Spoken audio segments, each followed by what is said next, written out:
இன்றைக்கி நம்ம ஒரு healthy and easy breakfast recipe பார்க்கலாம் வாங்க. ரொம்ப ஈஸியாக பண்ணிடலாம். ரொம்ப ஹெல்த்தியும் கூட, ரொம்ப டேஸ்ட்டாகவும் வரும். சட்டுன்னு 5-10 நிமிஷத்துலேயே இந்த பிரேக்ஃபாஸ்ட்டை ரெடி பண்ணிடலாம். மிக்ஸி ஜாரில் ஒரு 1/4 கப்புக்கும் அதிகமாக ஓட்ஸ் சேர்த்துருக்கிறேன். இது வந்து ரோல்டு ஓட்ஸ், நம்ம நார்மலாக கடையில் கிடைக்கும் இல்லையா, அதை சேர்த்துட்டு நல்லா பவுடர் பண்ணி எடுத்துக்கலாம்.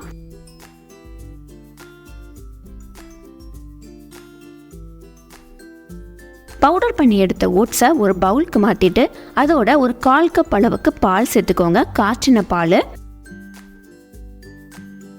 அதோட ஒரு 2 டேபிள் ஸ்பூன் அளவுக்கு தண்ணி விட்டு இதை நல்லா கலந்து விட்டுறலாம். கலந்து விட்டதுக்கு அப்புறம் பார்த்தீங்கன்னா கொஞ்சம் இந்த மாதிரி தண்ணியாக இருக்கும், ஈஸி ஃப்ளோயிங்காக இருக்கணும். அதுதான் வந்து கரெக்டான கன்சிஸ்டன்சியாக வரும். இதை வந்து ஒரு ஓரமாக 10 நிமிஷம் தனியாக வச்சிடலாம். வேற ஒரு மிக்சிங் பவுலில் ஒரு 3 முட்டையை உடைச்சி ஊற்றிக்கலாம். நார்மலாக நம்ம ஆம்லேட்டுக்கு செய்கிற மாதிரி தான் முட்டைக்கு தேவையான உப்பும் மிளகுத்தூளும் சேர்த்துக்கோங்க. இதை வந்து நல்லா ஒரு தடவை பீட் பண்ணி எடுத்துக்கலாம். பீட் பண்ண உங்களுக்கு முட்டை வந்து நல்லா சாஃப்டாக வரும்.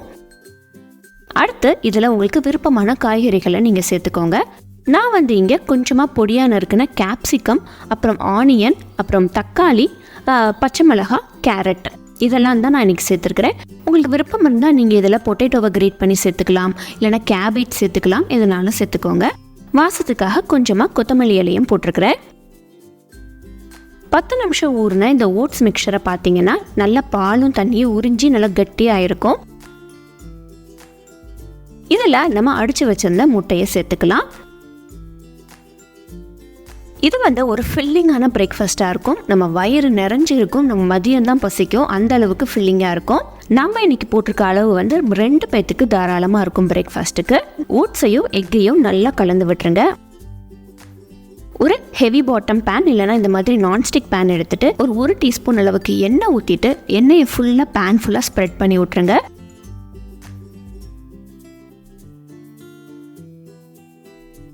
அதுக்கப்புறமா நம்ம கலந்து வச்சிருந்த அந்த எக் மிக்சரை பாதியாக ஊற்றிக்கிறேன். 2 ஆம்லேட்டுக்கு வரும். இது நல்லா ஈவனாக ஸ்ப்ரெட் பண்ணி விட்டுட்டு தட்டு போட்டு மூடிட்டு ஒரு 2-3 நிமிஷம் குக் பண்ணி எடுத்துக்கோங்க. ஒரு சைடு இப்போ நல்லா வெந்துருச்சு. இதை அப்படியே ஃப்ளிப் பண்ணி மறுபக்கமும் தட்டு போட்டு மூடி ஒரு 2-3 நிமிஷம் வச்சிடலாம். இது எல்லாமே மீடியம் ஃப்ளேம் இல்லைனா லோ ஃப்ளேமில் வச்சு பண்ணுங்கள், இல்லைனா அடி பிடிச்சிரும்.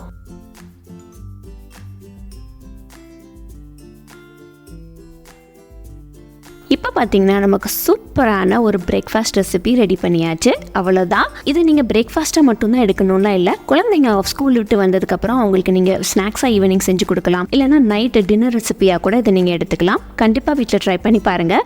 தேங்க்யூ. தேங்க்ஸ் ஃபார் வாட்சிங்.